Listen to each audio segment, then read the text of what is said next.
Hey guys, you're in a nutshell with me, Inan. Ako yung mga mahilig po manood ng mga Filipino vloggers based here in Canada. Baka kakilala nyo na o napanood nyo na itong ating kukwentuhan in this episode. I'd say he's one of the more inspiring vloggers para sa mga nag-iisip magpunta dito sa Canada o mga nahihirapan ng konti dito sa Canada. Ang gusto ko sa kanya, parang positive lagi yung kanyang outlook pagdating sa pamumuhay dito na alam naman natin, syempre, life isn't perfect here in Canada. Anyway, without further ado, ang ating guest for this episode is Henry Morato. Hi, Henry! Hi, Ina! Kamusta? Kamusta? Thank you so much, Henry, for agreeing to do this interview.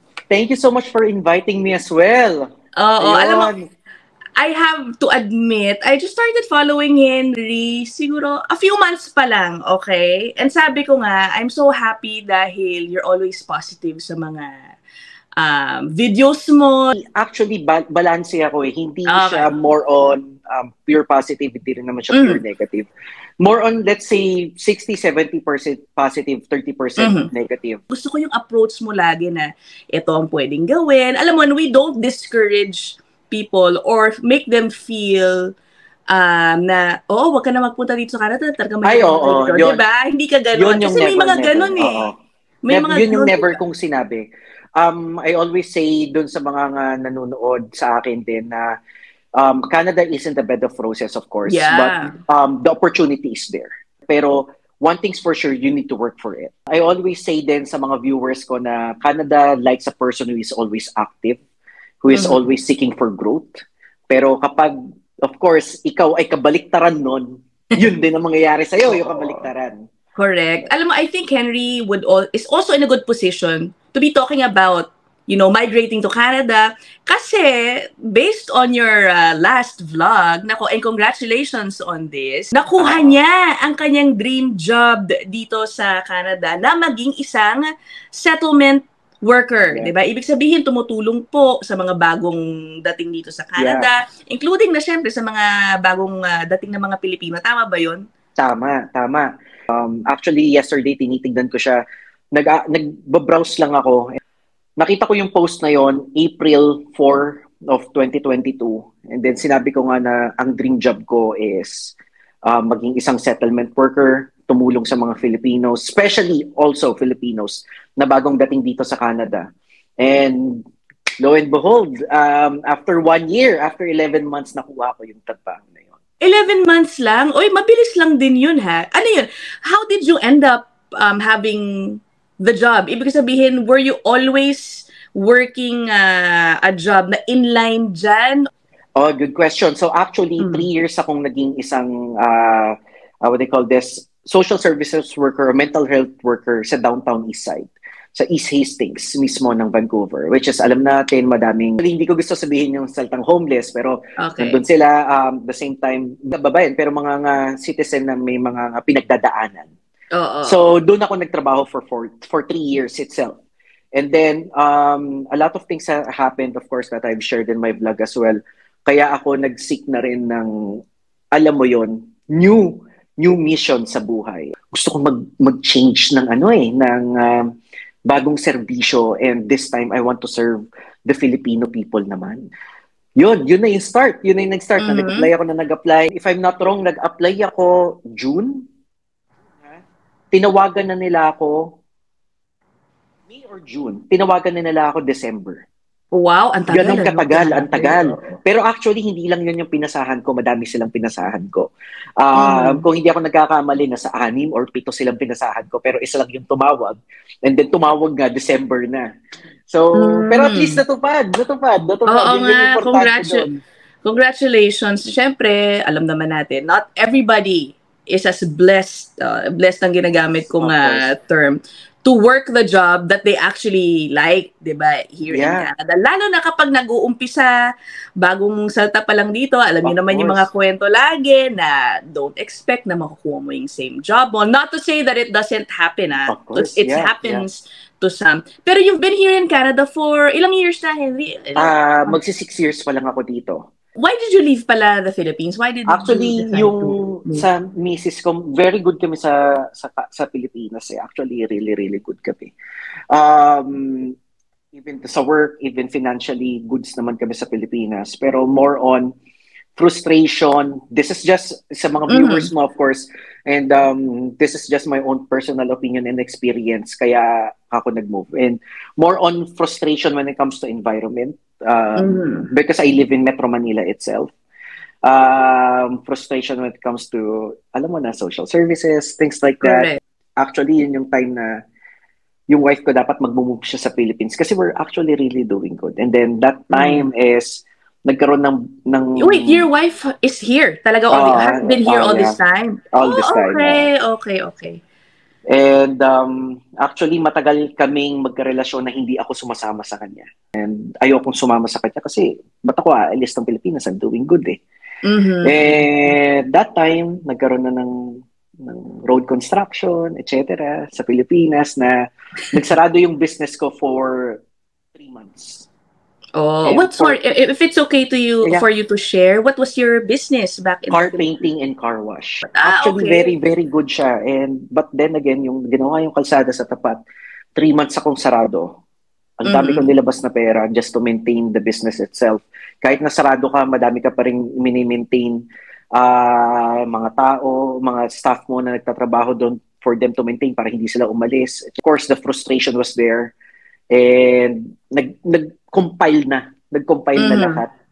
And then that was the time na sinabi ko sa misis ko na no, we'll cancel all plans. Let's try Canada. But Henry, pareho at ating, I guess, similar ang ating dahilan sa paglipat. I'd say I was also doing very well in the Philippines. Actually, I had my dream job in the Philippines, but because of frustrations with, yan na nga. Mahirap sabihin eh. Mahirap parang government services. Ako talaga minsan iniisip ko noon parang parang dinudugas ako ng ng sistema dito. Parang ganun yung feeling ko. Sige, before we move on to your vlogging style, ganyan. Can you share with us your experience early on paglipat mo dito sa Canada? Alam mo naman, ang laging pinag-uusapan ako, hindi naman madali ang buhay sa Canada, which is true, hindi naman talaga madali. Maraming paghihirap kang pagdadaanan before you finally, be a bit more comfortable. Did you have that as well, siguro sa first few years mo, ano man? I wouldn't lie. Umiiyak ako sa first few months ko dito. When I arrived here, paglalapag ko, ang unang-unang pinatrabaho sa akin ng asawa ko is cleaning. Kasi yun yung pinakamadali. Yeah. I think that was my second night. Na paglapag ko kaagad, sige mag-cleaning ka. And the first job na binigay sa akin, since bagong salta ako, banyo ng isang bar. Oh. Okay. So, bar pa? So, that was 2 a.m. Nagmamap ako. Of course, may mga dumi na hindi mo inaasahan sa mga toilet bowl. Alam mo na. Yeah. So, nandun ako, 2 a.m. I was crying. Umiiyak ako. Sabi ko, why did I leave Philippines? Umiiyak ako. Kasi sabi ko, ba't ako naglilinis ng banyo? Kung sa Pilipinas, so babayaran ko na lang kayo na lang maglinis. Parang yun yung nasa isip ko eh. Umiiyak talaga ako big time. Big time na umiiyak ako. And then, that was the first. The second thing na positive naman na aking na-experience is hindi pala importante or hindi naman pala social status ang isang sasakyan. Especially yung dumating ako dito, wala kaming sasakyan. Hanggang ngayon naman, wala kaming sasakyan. Pero makikita ko na yung mga ordinaryong tao, lahat talaga, nagsasasakyan lang. Ang gaganda ng mga cellphone nila, pero nakabus lang sila. Yeah. So, sabi ko ganun, wow, ganun pala yung isang bansa na progressive talaga. Correct. Alam mo. And at the same time, ang second na notice ko nun is basura. Sabi ko ganun, ang hirap tanggapin nung first month, 2 months, bawat tapon ko ng basura, hinihiwalay ko yung nabubulok sa hindi nabubulok. Yung box, pina-flat ko. Sabi ko ganun, ang hirap naman. Ang hassle. Pero sabi ko ganun sa sarili ko, this is the thing that you need to do to have a very good country. Yun pala yun. Yun pala yung kapalit nun. Yun yung sacrifice mo nun.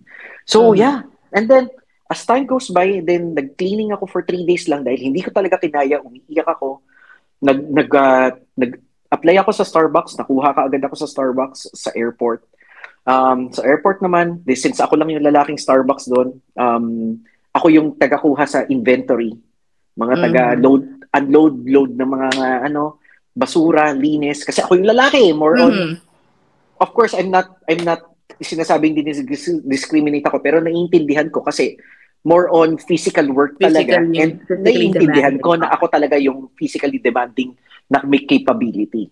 So sabi kong ganun, God, hindi ko kaya to. Hindi ko talaga kaya tong work na to. Ganito, ganyan. And then nag-work ako as cook, etc. Doon ko na-realize na work is work. Regardless of it. Trabaho is trabaho. Kahit na ganito yung trabaho ko, since dumating ako ng Canada and then trabaho ko na yung mga yon, walang nang mamata sa akin. Yeah. Isang malaking pagkakaiba yan, di ba? Sa culture sa Pilipinas at sa Canada. So very, very happy ako na even though ganun yung trabaho ko, walang nang mamata sa akin kahit isang Pilipinong nakilala ko. Bago po natin ipagpatuloy ang episode, just a short commercial break for incoming international students dito po sa Canada, or actually anybody na malapit to pong lumipat dito sa Canada at ayaw nyo nang problemahin ng paghaharap ng mobile plan. Alam nyo ba na pwede na kayong makakuha ng Canadian SIM card dyan mismo sa Pilipinas?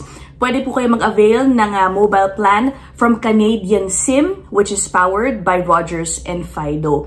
I-deliver po nila ang SIM card directly to you anywhere in the Philippines for free. Right now, they have an exclusive offer of $40 per month. That comes with 50 gigabytes. Ang maganda pa po dyan, libre din po ang SIM card activation. Kasi minsan pag dito po kayo sa Canada kumuha ng plan, meron pong bayad ang pag-activate ng SIM card at minsan umaabot po yan ng $60. So medyo mabigat. Dito po, libre. Wala rin pong down payment dito sa plan na yan if you are using your own device. However, if you want to get a new device, there will be a down payment. So click on the link below if you want to learn more. Okay, back to the episode. Wala. And ang laking burden na nawala sa akin kasi I'm starting fresh eh. I'm starting fresh eh. Yun yung hinahanap ko nga din eh. Sige, start fresh tayo. And even though nagsa-start ako ng fresh, walang nang mamata sa kung ano man yung na-position ko that time. What made you talagang persevere and stay dito sa Canada? Kasi yung mga jobs na nabanggit mo, di ba, parang hirap na hirap kayo. Hirap. What made you decide na hindi, tutuloy ko tong Canada na to? Nakita ko na talaga yung environment. Yun yung pinaka nag-deciding factor sa akin. Araw-araw gigising ako, hihinga ako, parang ang sarap pala ng, alam mo yun? Mabango kasi yung hangin. Totoo yan. Metro Manila kasi ako eh. Metro Manila. Ako din. Yes, you're right. Inaano ko kasi, of course, madaming akong viewers na taga-probinsya. Makikita mo din yan sa probinsya. The problem is, wala ako sa probinsya. Hindi ako nakatira sa probinsya sa Pilipinas. Nakatira ako sa Metro Manila. So, of course, every time nagigising ako, may mga tricycle na dadaan, jeep na dadaan, maaamoy mo yung, alam mo na. Tapos naglalakad ka, minsan makakaapa ka ng aso. Alam mo na. Ang dami, sabi kong ganun. Correct. So, sabi kong ganun, those little things are very important to me. Sabi kong ganun.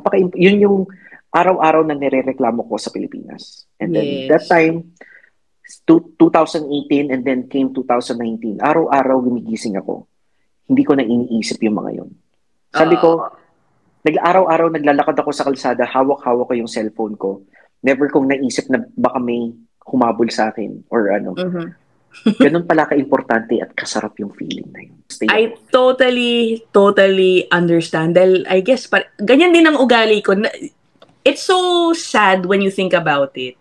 Yeah. Yung realities ng mga kababayan natin sa Pilipinas, they just accept it kasi of course, yeah. Many are not aware of how it is living in a first world country. Yeah. Okay. O kunyari, yung mga nandun naman na nakikita yung pamumuhay dito, ang tinitignan nila, trabaho ko din naman dyan ng trabaho, ganito, ganyan.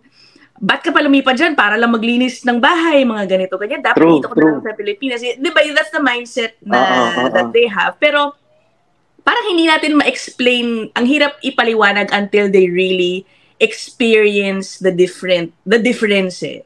Yung mga maliliit na bagay na yan talaga. Dahil, again, ako rin na-appreciate ko yan, yung pagising mo, pagbukas mo ng balita, yung mga balita dito, hindi tungkol sa korupsyon sa gobyerno. Yung mga ganyang bagay yung gusto actually, that's true eh. Kasi sa Pilipinas kasi pagkagising mo, pagkabalita, pagka-news mo sa TV, stress ka na agad. Una mong mababalita, may sorry to say, pero may cut mo na lang, pero may pinatay, may ginanito, may banggaan, and that's a daily occurrence. Daily yun.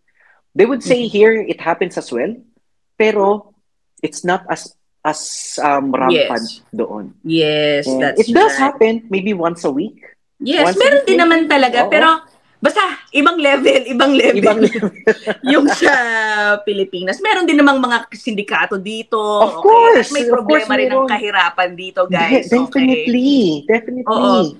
Pero you just really get more, I guess, with your hard work. Okay? Without the judgments of, alam mo naman, kahit ayaw nating nakakalungkot mang sabihin, yung toxic mentality, toxic culture ng mga Pilipino, very conscious sa mga material na bagay, yung mga marami dyan sa inyo, aminin nyo, diba? Medyo hindi masyado, hindi kasing laking problema, I'd say, dito, diba? And alam mo, ang isa sa pinaka, ko dyan, is kung saan napupunta yung taxes natin. Yun yung number one na ko dyan. Of course, hindi ko sinasabing walang corruption dito. Of course, meron. Meron, yes, definitely meron. That's right. Pero, ang inaano ko kasi is, hindi sing rampant nung ayoko pero hindi sing rampant ng alam mo na dati alam mo na ayoko yun or kung ano man pero definitely kasi ako ilang beses ko na experience healthcare dito, ilang beses na ako na ospital, asawa ko din na operahan, ganito ganyan. Malaki yung taxes natin of course, pero kung i-compare mo siya sa binabayaran supposed to be sa ospital, di hamak naman na maliit yung binabayad mo sa taxes mo, di ba? Correct. And at the same time, yung mga social services na binibigay is ng gobyerno dito, ay di hamak naman na talagang for the community. Correct. At the very least, ang gusto lang naman natin nga sa Pilipinas, maging efficient man lang yung pagproseso ng mga simpleng, regular services and government. Dito talagang very efficient kung kahit saan. Yung lisensya mo, napakabilis. Kung ano pang mga gusto mong hingin na, certificates. Okay, so let's talk about your vlogging. Related na rin dyan. Of course, sure. Sa vlogging nga, sabi ko kay Henry kanina, parang I like his approach on, on dealing with the struggles here in Canada. And I guess what people nga don't understand is why many people like Henry and me, I guess, choose Canada even if, we may live paycheck to paycheck. Ako, guilty ako sa paycheck to paycheck. Pero... Exactly. Pero we still choose here. Diba? Choose Canada rather. Ikaw, bakit? Sa vlog ko, never kong tinago na paycheck to paycheck ako. I'm straight when I say that I am living paycheck to paycheck. I have one job. My wife doesn't have a work. Yung wife ko is full-time siya nag-aalaga sa anak namin. And hindi ko ikinakahiya yun, but I still choose to live here. And at the same time, I'm still having fun. Alam mo kung bakit yun is because, again, with the support of everything even though I'm paycheck to paycheck, living to paycheck, malaki yung problemang nawala sa isip ko or burden. What I mean by that, living paycheck to paycheck, pero iniisip ko kapag ako kailangan ko ma-emergency sa hospital, never kong kakailanganin ng pera. Even though living to paycheck, I know the food that I'm buying are still, alam mo yun, goods na goods talaga siya. Even though I'm paycheck to paycheck, na wala akong sasakyan, I know na walang namamata sa akin. Yeah. Yung mga tipong mga ganung mga bagay And even though I'm living paycheck to paycheck, the quality of life that I'm experiencing right now, it's still very, very awesome talaga. Yeah. So, that's why yun yung inaano ko, kaya kahit paycheck to paycheck, good.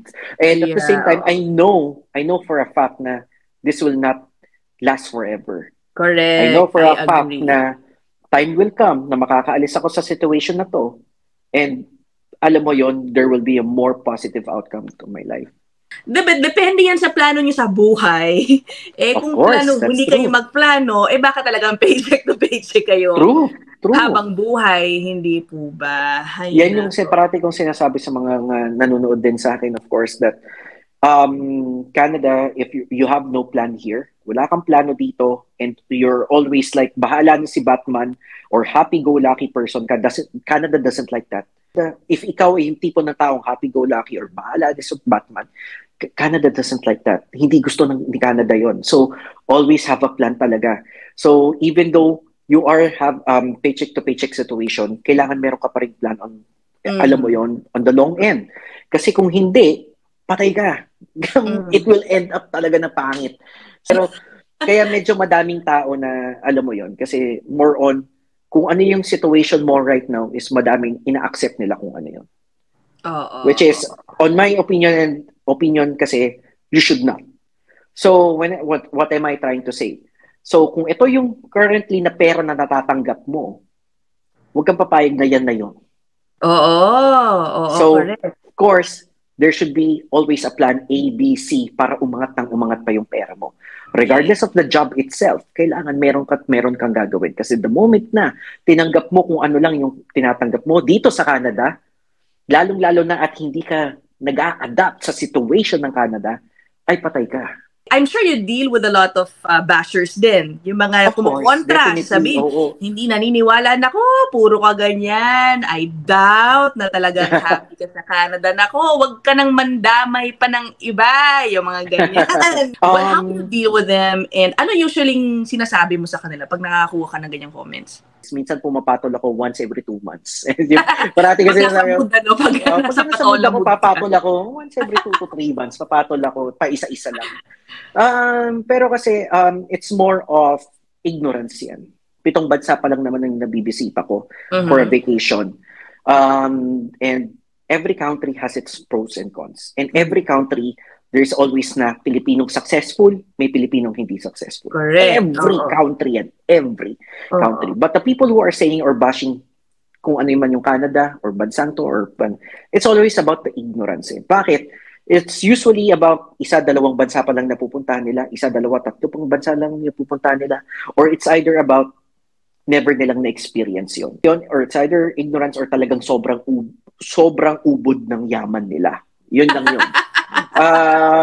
But then again, I hope na sana sila is ma-experience din nila yun. And of course, and I hope sana sa kanila is maging open sila regardless of the job in the country itself. Sana maging open lang sila. And then again, tandaan nila parati is there's always a person na mas mataas sa'yo and there's always a person na mas mababa sa'yo. And also, that's a reality. When it comes to financial or work or whatever, there's always a person higher or lower than you. I-share ko lang konti, mabilisan lang. So may nag-share sa akin ng Pilipino na sinasabi niya niyang madaming hindi daw okay sa Japan. So of course, I vlogged that question itself na sinasabing madaming ang Pilipino. Of course, sabi ko ganun, hindi ko alam yung nangyayari dyan.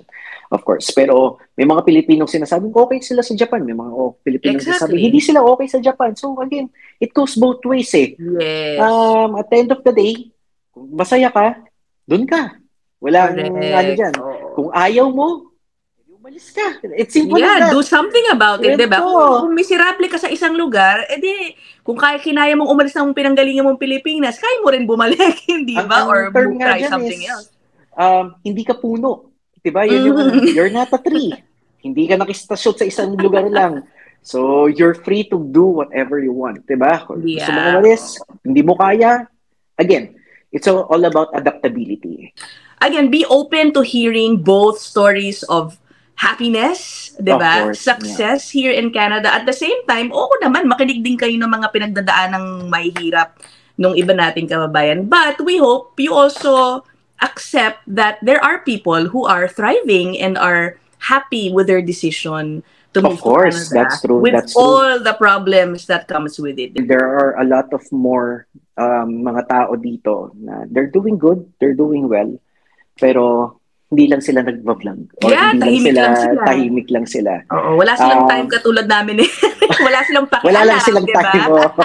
Wala lang silang time para mag-vlog kami kasi madami kaming time. Pero ako, hindi naman sa sa mga clients ko. May mga clients ako na, of course, ang sweldo nila is minimum. pero nakapagpatayo sila ng bahay sa Pilipinas. Yeah. So, Depende kasalanan, sa goals. Laging sinasabi yeah. ni Henry yan sa kanyang vlog, diba? Depende yan sa goals mo sa buhay. Anong kaya mong tanggapin sa buhay para makamit yung gusto mo sa buhay. I-add ko lang sa mga viewers mo, of course. For sure, may mga viewers ka na temporary foreign worker dito sa Canada, dito sa BC, especially dito sa British Columbia.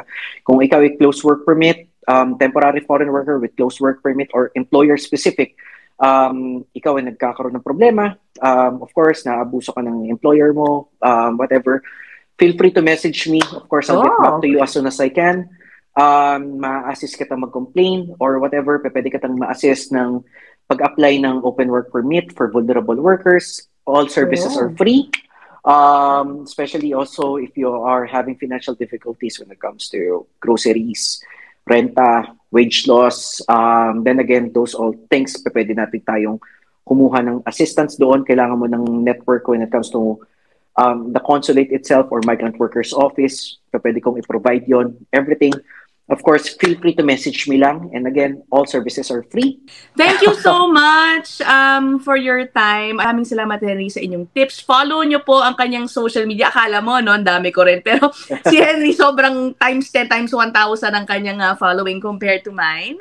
So good luck to you, and I hope you continue to, give positive encouragement yan sa ating kababayan here. Thank you din. Thank you so much din sa pag-invite. And yun, mabuhay kayong lahat. Yay! Okay, that's it for this episode, guys. Until the next one. Bye!